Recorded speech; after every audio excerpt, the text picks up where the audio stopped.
do it. Hey everyone, it's Jeannie here, and today I am so glad to be joined by my brother, New Yorker in the house, hip-hop recording artist, Andy Mineo. I should say certified gold.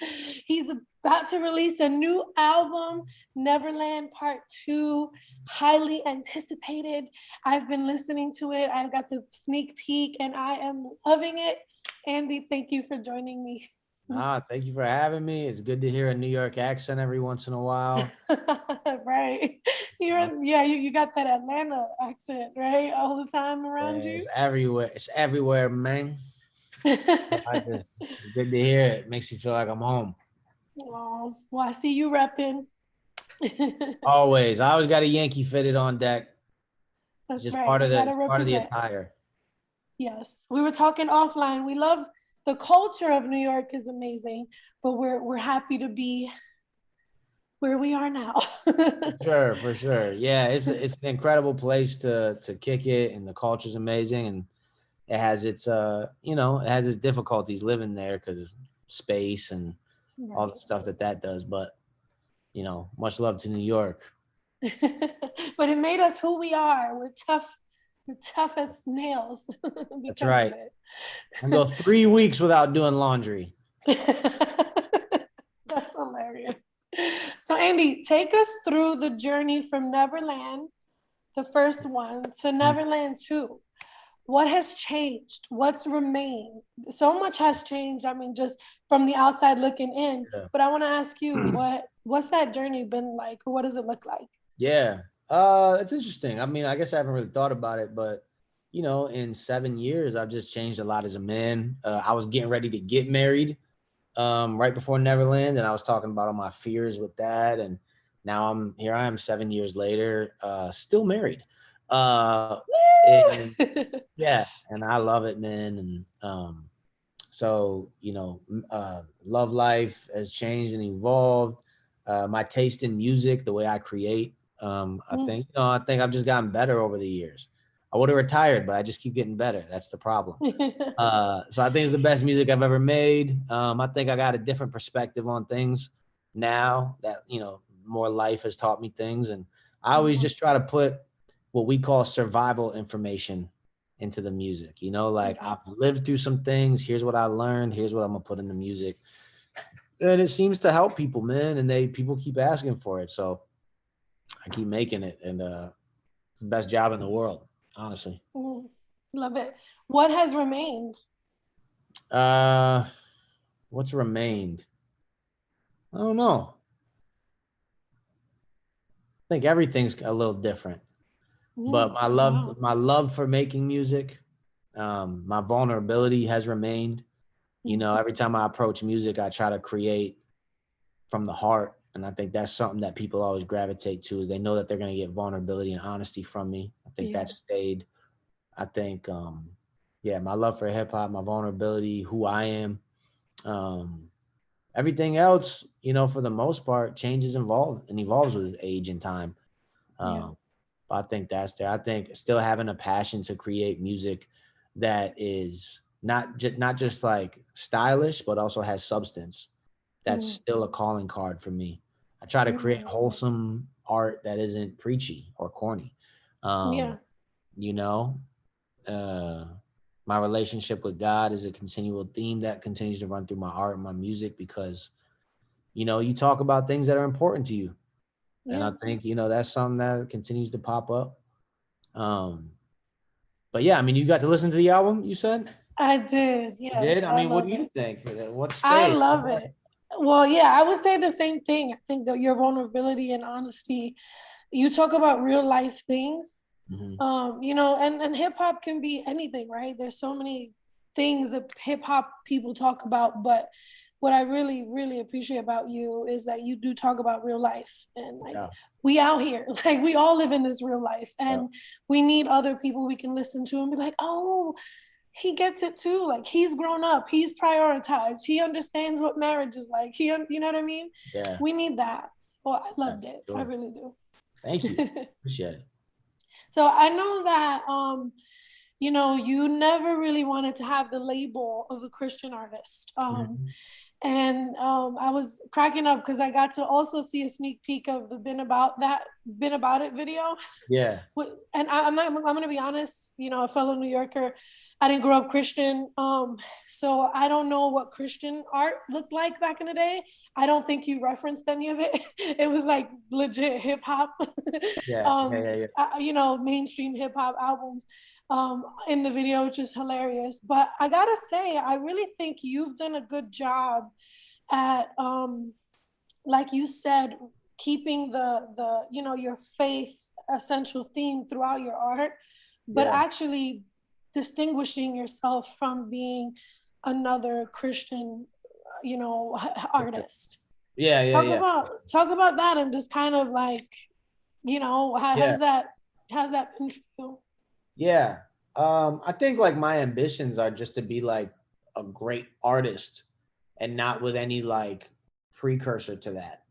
So for some people, whatever subgenre that lays claim to them, some people think that that's their whole world and that's like the biggest pond to swim in. And I don't necessarily feel that way. I'm grateful that there's a community of people that are like, he's our guy.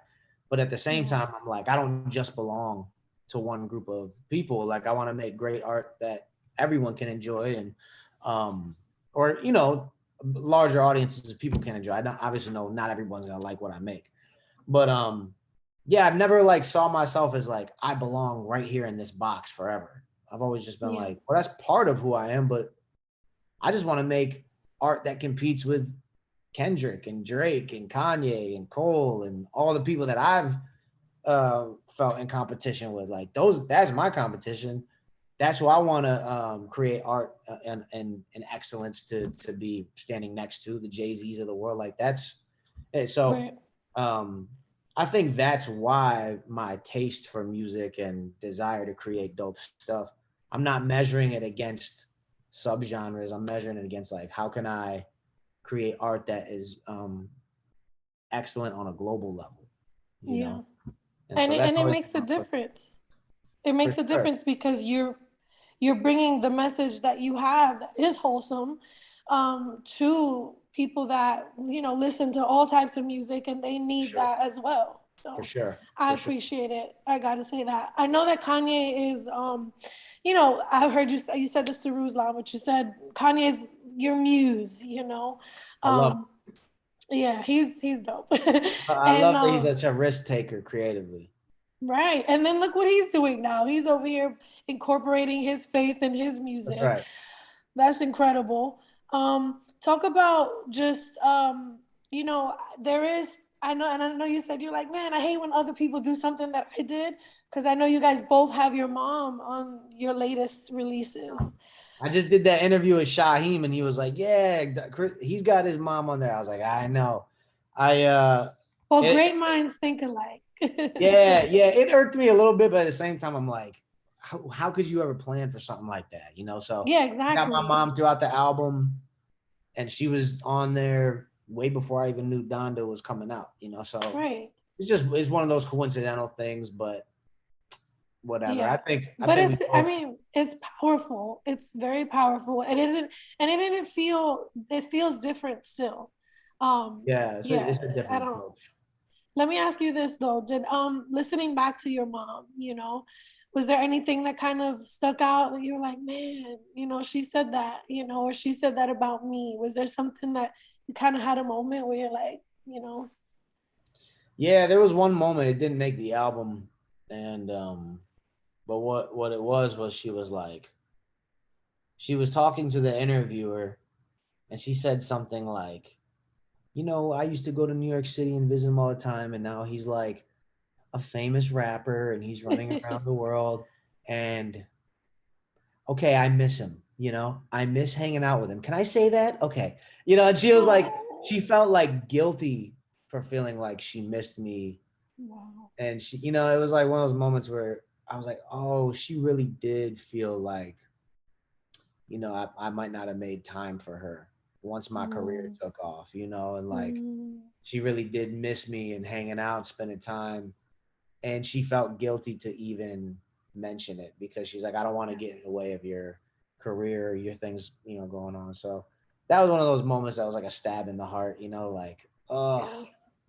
Yeah. And but at the same time, it was like, you know, I'm a little older now and a little wiser, and I think I understand interpersonal relationships and dynamics better from going to therapy and Mm, understanding like what are healthy boundaries and, you know, all that stuff that I've worked through over yeah. the years. So I think I have a more sober perspective. I'm even able to listen to that and be like, I hear you, you know, Right. even though I might think differently, like I hear you, and it's okay. Mm. But you Yeah, know, it was cool.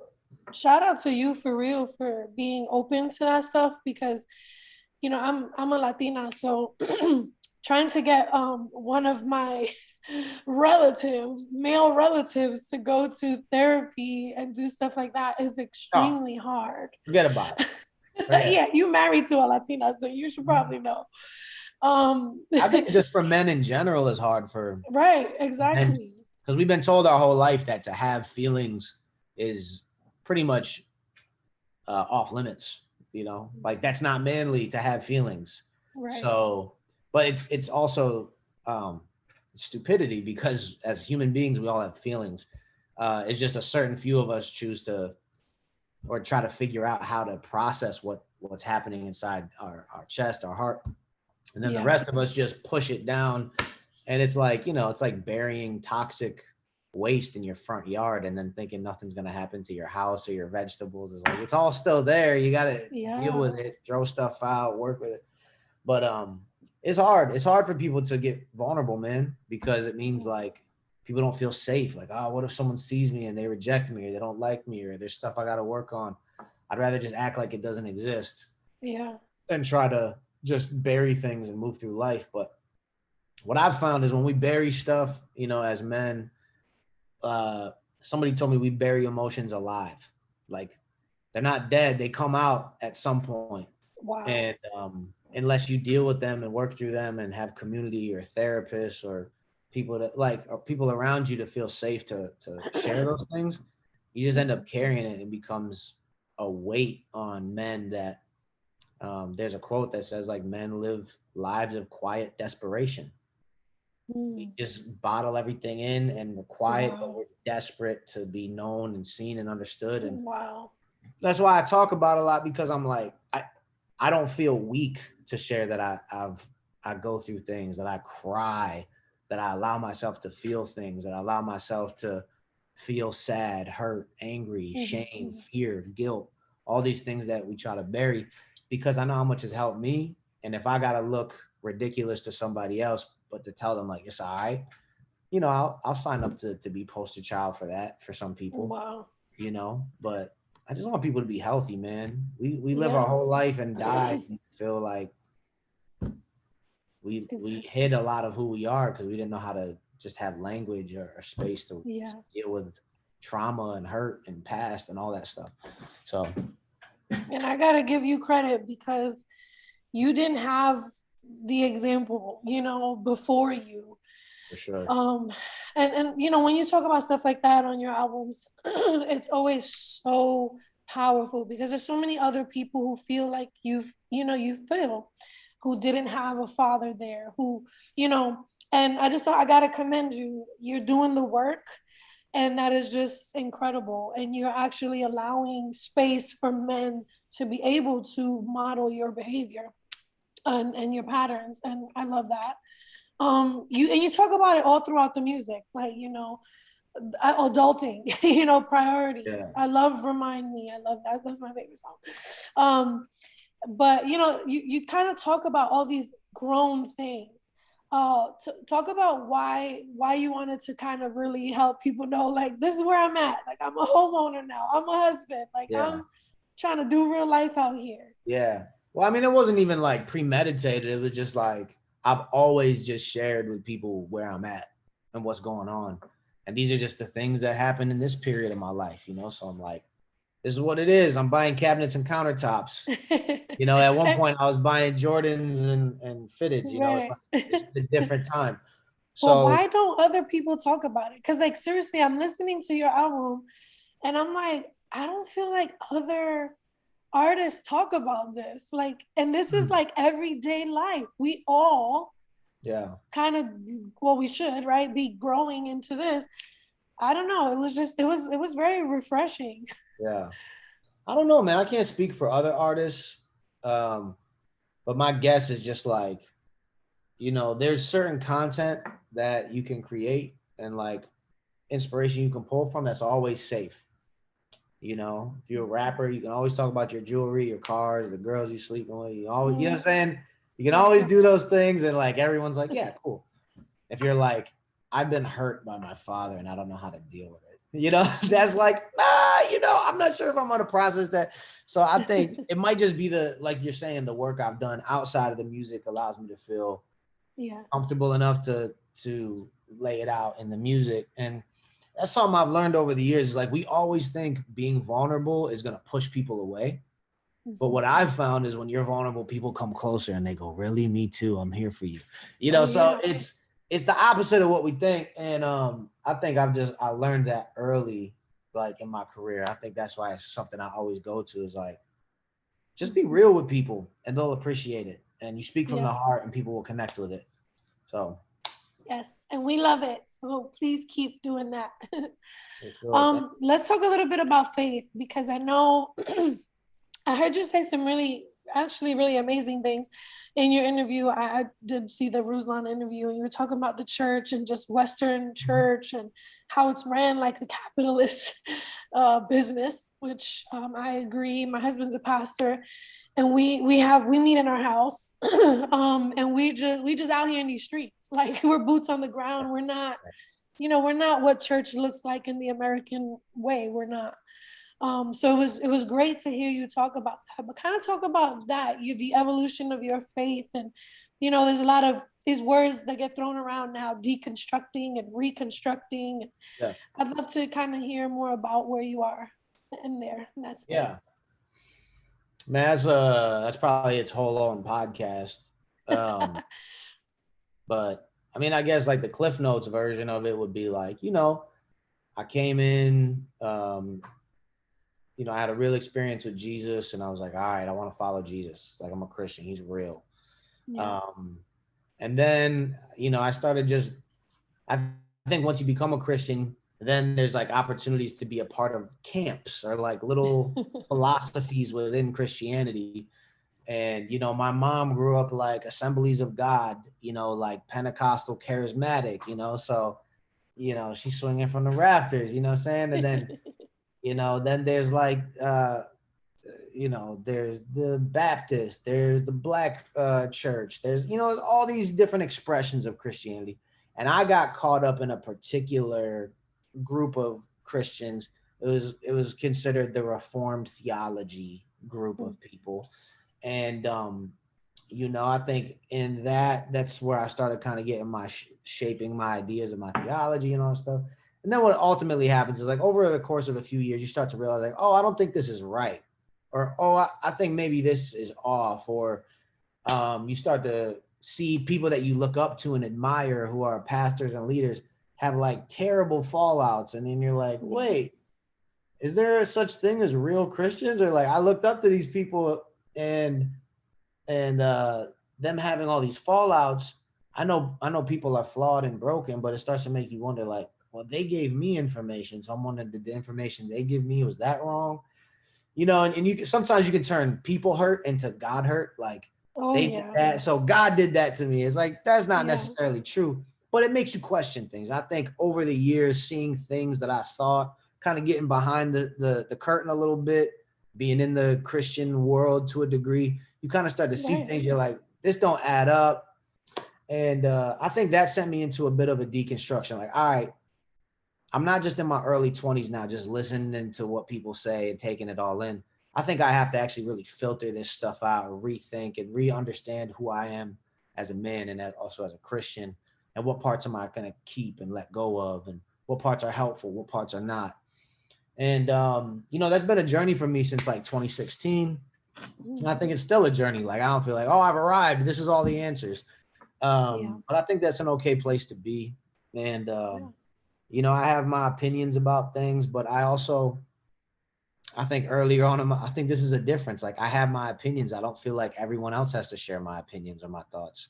And if they don't, I'm like, that's cool, man. God bless you, you know? Yeah. And so I don't feel like I need to, I think there's like a part of us that like, once we learn something, we're like, I have to teach everybody now. Yeah. And I'm like, that's not necessarily the way I feel anymore. I'm just kind of like, this is where I'm at. And if people want to ask me about it, I'll tell them. Yeah. But, you know, to each his own, man, because life is complex and difficult and hard to navigate. And people need grace to figure it out. I mean, younger Andy would probably look at this Andy and be like, he's a clown, you know? Wow. And I'm looking at younger Andy like, you're a clown, you know? So even in my own, you know, 10 years of difference, I'm just like, I'm a different person and I view things differently. So I don't know, man. I think American church, you know, it has a lot of great things that it does. It sets up incredible systems for people to, you know, daycare and try to share the word of God and missions trips around the world and fund people and, you know, like does a lot of good. And then on the flip side, I think it's really hard when something is such a big entity and generates so much money and creates so much celebrity. It's hard to not see some of that turn sour at times. Yeah. And so I'm not here to tear anybody down or you know, shun anything. I think there's a lot of questions that need to be asked and things that need to be reconsidered. And I don't think there's any one right way. It's just you know, I think everything needs to have some sort of reformation. Like we need to reconsider, you know, as even as humans, how do I do life? Maybe I should change some of that and tweak it so that it's healthier. Those are good questions to ask. How do you cultivate like your own intimacy with God? Well, for me, I think it's important that you find out like how you connect with God, first of all. Like Yeah. not everyone connects with God in the same way. So my wife, I'll give you an example. We just went to Colorado for her birthday and we was out in Aspen and it was like she's looking at a mountain and crying. She's like, oh, you know, and I'm like, well, you know, I'm like, what's happening? Are you all right? She's like, just it's so beautiful. She with nature connects with God in such a deep, profound way that I can't understand. And maybe I don't connect with God like that as much as she does. You know, some people love worship music. I can't stand worship music, but that's just me, you know, because I'm like, I was like, oh. I don't like the way it sounds. I never grew up listening to this. It sounds like 80s rock music. I'm just not here for it. So same 4 chords. Yeah, just it's not me. But I'm like, I'm not gonna hate on nobody else. I like That's their thing. Yeah, it's fine. Like, you know, there's huge songs, billions of streams, and I have no interest in them. But that doesn't mean my opinion or my, you know, my taste is the right one. It's just mine. So I think you got to figure out how you connect with God, and I think that's important for people to know how to grow. I think there's probably basics like core principles that kind of we can all learn from is, you know, community of people that love you, care about God. We have each other's back. Like that's important. Probably scripture, prayer. How do you do it though? What's your wife's for nature? Me, yeah. What's so yours? For me, we have a group of people that gather at a house here in Atlanta. It's like six of us, and we've just been reading the Bible and hanging out. And so that's, you know, we moved to Atlanta and then the pandemic hit, and so we never really found a church. Wow. And we were kind of like, we'll just do this for now. And not to say again, I'm gonna say this again, but like I don't think that that's for everybody, and I don't think that that's like I have right or I figured it out. Like I think this is just something that I'm doing right now, and it works for you. And it works for us right now. And you know, in a year it might not. I don't know, but those are the decisions me and my wife and my family have made to try to stay connected to other Christians, to try to read the Bible. And we had to, I think, get away from the like big, huge church world. Like I needed a little break from that. And I think this has created that for me. Yeah, I mean, it models the Bible, you know. When I read the Bible, that's what I see. You know, they met together, they broke bread. So I hear that. Sure. All right, let's get to Neverland real quick. and then we'll wrap it up. But if you had to pick one of the babies that's currently like the one that's like, yeah, this is the jam, this is the one I want everyone to like hear and bump or whatever, what is it? If you can do that. Yeah. It's hard to say because like people say like every song is like one of your children, you know. It's like which one do you love most? It's like for me, I really like the song Trying. I think that's like probably my favorite. That song. I think the vulnerability and the songwriting is like some of my best. And it's like one of those moments I'm like, I lay myself bare to tell you like these are all like I've just been trying my whole life to do and be all these things. And I don't think I've done a good job at it. And like maybe I've lost it. I've lost what I was aiming for by trying. Maybe if I, you know, I'm asking all those questions. So I love that record. But they're all really good, man. I'm excited about working on it. Like that's a record that's like a dance record. I've never done anything like that. So experimenting with new sounds has got me juiced. But I'd say Trying right now. All right. Are you going independent, Andy? You don't know yet. People asking you that. You dropped the line and we were like, oh, word? Yeah, nah, you know what it is? It's just my deal is up. And I think it's created a bunch of new opportunities to like think through, all right, what's the next steps in my career? Am I going to try to build this all over from scratch on my own? Am I going to re-sign with the label that's been incredible to me and so good to me? Am I going to try to find a new label home? You know, as a grown man now, like ownership is very important to me. Like in your early 20s, you'll rent, and now you're like, nah, I need to own this property. Right. You know, like it's a different thing. So I don't have an answer quite yet, but that's what we're trying to figure out over the next year here. That's awesome. Anything else you want to add with us? You want us to know? Yeah, Neverland II is coming out. I think we changed the date now to September 24th. So Neverland's coming out. We got the Return to Neverland tour, which is only going to be 7 or 8 dates so that we could be a little more COVID friendly. So make sure you get tickets to the concert if I'm coming through your city. I know I'm going through Houston and Denver, Phoenix, Los Angeles, Bakersfield, California. There's a few more, but andymineo.com has all the new music that's been coming out, all the tour dates. And you guys can follow me on IG or Twitter or anywhere you want to keep up with me, TikTok. Yeah, really as an independent artist, you know, like I have that song Coming In Hot. It just went gold. Me and Lecrae did that. And it's an incredible accomplishment, but it's one that we never had radio play.